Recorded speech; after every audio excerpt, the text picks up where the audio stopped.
పిల్లల కొరకు బైబిలు బహుమతులు. మొదటి పస్కా పండుగ. చాలా అల్లరిగా శబ్దముతో ఉన్న కొండ వద్ద ఒక స్త్రీ దుఃఖముతో నిలబడి విచారమైన కళ్ళతో ఆ భయంకరమైన పరిస్థితిని చూస్తూ ఉండెను. ఆమె కుమారుడు చనిపోతున్నాడు. ఆ తల్లి మరియా మరియు యేసుని మేకులతో సిలువ వేయబడ్డ దగ్గర ఆమె నిలబడి ఉండెను. ఇది మొత్తం ఎలా జరిగింది? యేసు అంత అందమైన జీవితాన్ని అంత భయంకరముగా ఎలా ముగిస్తున్నాడు? దేవుడు ఆయన కుమారుడిని మేకులతో సిలువ వేయబడి మరణమునకు ఎలా అనుమతించబడ్డాడు? యేసు ఆయన ఏమై ఉన్నాడో తెలిసి తప్పు చేశాడా? దేవుడు విఫలమయ్యాడా? లేదు, దేవుడు విఫలము కాలేదు. యేసు ఏ తప్పును చెయ్యలేదు. యేసు చెడ్డవారి చేత మరణమునకు అప్పగించబడతాడని ఆయనకు తెలుసు. ఆఖరికి యేసు చిన్నగా ఉన్నప్పుడే సిమియేను అనబడే వృద్ధుడు మరియకు దుఃఖము ముందే ఉందని చెప్పెను. యేసును చంపబడడానికి కొన్ని రోజులకు ముందు ఒక స్త్రీ వచ్చి ఆయన పాదముల మీద పరిమళ తైలము పోసెను. ఆమె ధనమును వృధా చేసుకుంటుందని శిష్యులు ఫిర్యాదు చేసెను. యేసు ఆమె మంచి పని చేసింది అని చెప్పెను. ఆమె నా దహనము కొరకు చేశానని చెప్పెను. అవి ఎంత విచిత్రమైన మాటలు! ఆ తర్వాత యేసుక్రీస్తు 12 మంది శిష్యులలో ఒకడైన యూదా 30 వెండి నాణెములు కోసం యేసుక్రీస్తును మోసం చేయుటకు ప్రధాన యాజకుని దగ్గర అంగీకరించెను. యూదుల పస్కా పండుగలో యేసు తన శిష్యులతో కలిసి చివరి భోజనము చేసెను. ఎవరైతే ఆయనను ప్రేమిస్తున్నారో వారికి దేవుని గురించి అద్భుతమైన విషయాలు మరియు ఆయన వాగ్దానములు గురించి చెప్పెను. ఆ తరువాత యేసు రొట్టెను మరియు పాత్రను వారికి పంచి ఇచ్చెను. ఇది పాప క్షమాపణ పొందు నిమిత్తము యేసు శరీరమునకు రక్తమునకు సాదృశ్యముగా జ్ఞాపకము చేసుకొనుటకు ఇచ్చెను. అప్పుడు యేసు తన స్నేహితులతో చెప్పెను, నేను అప్పగింపబడుదును మరియు మీరు పారిపోవుదురు. నేను పారిపోను అని పేతురు చెప్పెను. కోడు కుయ్యక ముందు నీవు నన్ను 3 సార్లు తిరస్కరించెదవు అని యేసు చెప్పెను. పిమ్మట ఆ రాత్రి యేసు గెత్సమేను తోటలోనికి ప్రార్థన చేయుటకు వెళ్ళెను. ఆయనతో ఉన్న శిష్యులు గాఢ నిద్రలో ఉండెను. ఓ నా తండ్రి, యేసు ప్రార్థించెను, నీ చిత్తమైతే ఈ పాత్రను నా నుండి తొలగించుము. అయితే నా చిత్తము కాక నీ చిత్త ప్రకారము జరిగించుము. హఠాత్తుగా ఒక సమూహము యూదా నేతృత్వములో తోటలోనికి వచ్చెను. యేసు వారిని అడ్డుకోలేదు. కానీ పేతురు ఒక మనిషి చెవిని నరికెను. నెమ్మదిగా యేసు అతని చెవిని ముట్టుకొని అతనిని స్వస్థపరిచెను. యేసునకు పట్టుబడుట దేవుని చిత్తములోని భాగమేనని తెలియను. ఆ సమూహము యేసును ప్రధాన యాజకుని ఇంటికి తీసుకొని వెళ్ళెను. అక్కడ యూదా మతనాయకులు యేసును చంపాలని చెప్పెను.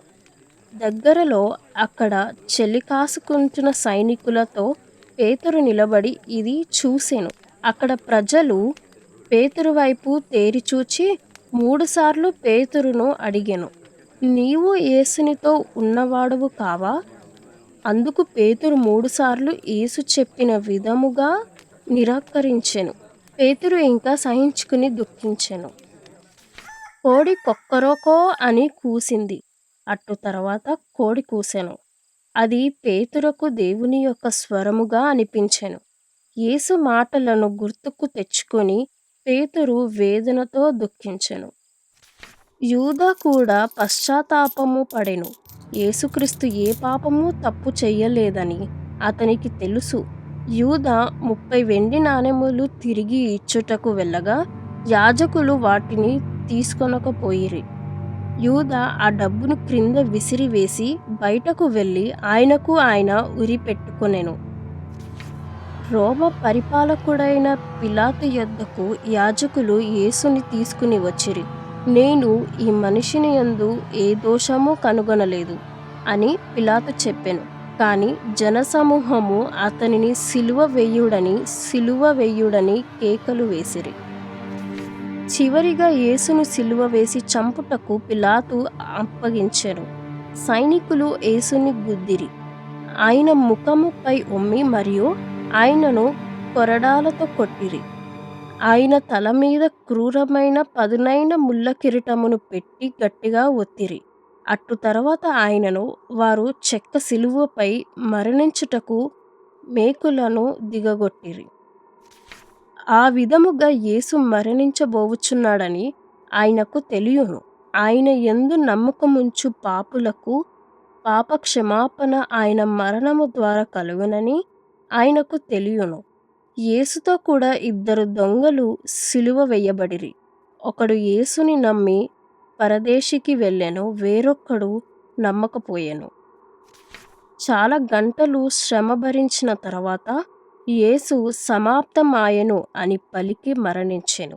ఆయన పని పరిపూర్ణమాయెను. ఆయన స్నేహితులు వేరొకరి సమాధిలో పాతిపెట్టిరి. ఆ సమాధి లోపలికి బయటకు రాకుండా రోమా సైనికు సమాధిపై ముద్ర వేసి సమాధికి కావలి ఉండిరి. ఇదే ఆ కథకు ముగింపు అయిన ఎడల ఎంత విచారము! కాని దేవుడు అద్భుతము చేసెను. యేసు మృతునిగా ఉండలేదు. వారమునకు మొదటి దినము తెల్లవారుజామున సమాధి నుండి రాయి దొర్లించి యుండుట యేసు శిష్యులలో కొందరు చూసి, వారు లోపలికి చూసినప్పుడు యేసు అక్కడ ఎంతమాత్రము లేకుండెను. ఒక స్త్రీ సమాధి యొద్దనే ఉండి ఏడ్చుచుండెను. యేసు ఆమెకు ప్రత్యక్షమాయెను. వేరే శిష్యులతో ఈ సంగతి చెప్పుటకు ఆమె సంతోషముతో పరిగెత్తెను. యేసు సజీవుడయ్యెను. యేసు మృతులలో నుండి తిరిగి లేచెను. యేసు శిష్యుల యొద్దకు వచ్చెను మరియు ఆయన మేకులతో దిగగొట్టబడిన చేతులను వారికి చూపించెను. ఇది సత్యము. యేసు తిరిగి సజీవుడయ్యెను. ఆయనను ఎరుగనని చెప్పిన పేతురును క్షమించెను. ఆయనను గూర్చి ప్రతి ఒక్కరికి తెలియజేయవలెనని ఆయన శిష్యులతో చెప్పెను. ఆయన మొదటి క్రిస్మస్ దినమున ఎక్కడ నుండి అయితే వచ్చెనో అక్కడకు, అనగా పరలోకమునకు తిరిగి వెళ్ళెను. ఆమేన్. దేవునికి తెలుసు మనము చెడ్డ పనులు చేసి ఉన్నామని. ఆయన వాటిని పాపము అని పిలుస్తాడు. పాపము వలన వచ్చు జీతము మరణము. దేవుడు మనలను బహుగా ప్రేమించి మన పాపములకు బదులుగా తన కుమారుడైన యేసు సిలువపై మరణించుట కొరకు మరియు మన పాపముల కొరకు శిక్షను భరించుటకును పంపబడెను. యేసే సజీవుడై పరలోకమునకు తిరిగి వెళ్ళెను. ఇప్పుడు మన పాపమును దేవుడు క్షమించును. నీ పాపముల నుంచి వెనుతిరగాలి అనుకుంటే దేవునితో ఇలాగు చెప్పుము: ప్రియమైన దేవా, యేసు నా కొరకు మరణించి తిరిగి సజీవుడవైనవని నేను నమ్ముచున్నాను. దయచేసి నా జీవితములోనికి రమ్ము మరియు నా పాపములను క్షమించుము. ఆ విధముగా నేను కొత్త జీవితమును పొందెదను మరియు సదాకాలము నీతో ఉండేదనని నేను నీ బిడ్డగా జీవించుటకు సహాయము దయచేయుము దేవా. ఆమేన్. యోహాను 3:16. ప్రతిరోజు బైబిలు చదివి దేవునితో మాట్లాడుము. మొదటి పస్కా పండుగ. దేవుని యొక్క వాక్యము నుండి ఒక కథ బైబిలు గ్రంథము.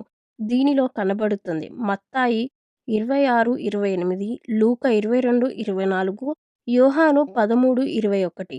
మీ యొక్క పదప్రవేశము కాంతిని ఇస్తుంది. కీర్తనలు 119, 130. వ్రాసిన వారు ఎడ్వర్డ్ హ్యూజ్.